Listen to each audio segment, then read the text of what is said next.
Hi guys, welcome back and hello if you are new. Today I will be reviewing the Phoenix from the Ashes that was Slayer in the form of Kerry King's brand new solo record, From Hell I Rise.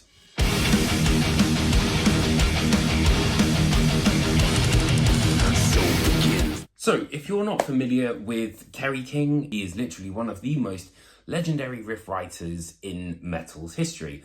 He, of course, was previously in Slayer. So the lineup of this new solo record is, of course, Kerry King himself. Then we've got Mark Osegueda of Death Angel on vocals. We've got his previous brothers in arms in Slayer in the form of Paul Bostaph, who performed with Kerry King right up until the end of Slayer, was on Repentless, all that sort of stuff. And then we've got Kyle Sanders on bass. And finally, Phil Demmel on lead guitar, which for me was a real big selling point because I absolutely love Machine Head. So lyrically, this record tackles the usual kind of rumblings, you know, from the world south of heaven. So had the pandemic not happened, this album would have come out earlier. And there's very much kind of, you know, that sort of repentless idea on display here. I think, you know, Residue definitely reminded me of that.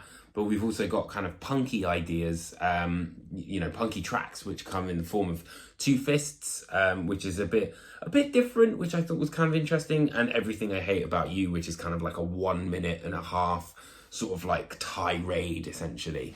Let me set the scene to this insanity, a vision filled with hero, the brutal troll.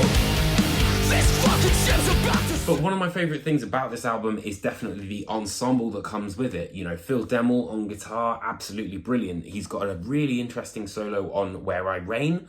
And then there's also a great little nifty solo on Trophies of the Tyrant. But the biggest thing for me is that I was really surprised to see how much creative freedom he had, you know, in terms of like writing these solos. You can clearly tell it's him, but it's done in a different way that doesn't sound kind of like recycled Machine Head.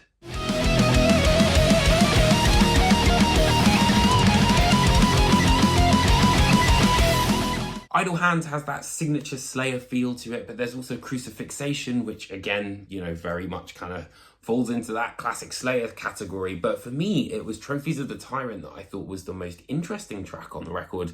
And I really liked Toxic as well, to kind of keep that sort of, it reminded me a little bit of Christ Illusion, that sort of like groove, you know, that album in terms of like, not the actual song. Scorched the silhouette.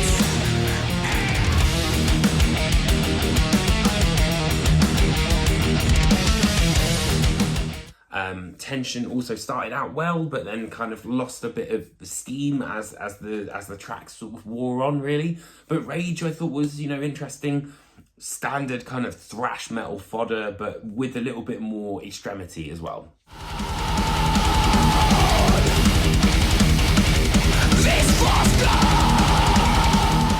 Immediately, Osegueda's, you know, identity comes through. He works as a great accompaniment to Kerry King's guitar playing.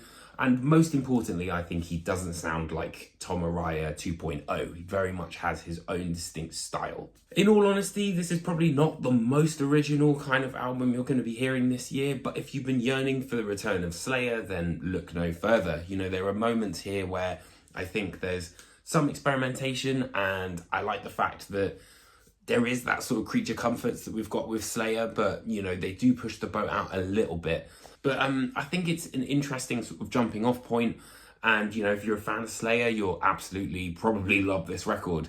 So for that reason, I'm going to give this album a 7.5 out of 10. So thank you ever so much for watching this album review. I hope you enjoyed it. And if you did, it'd be great if you could hit that like and subscribe button. I do hate saying it, but, you know, I'm a YouTuber. So let me know what you think in the comments underneath me, and I'll see you guys very, very soon.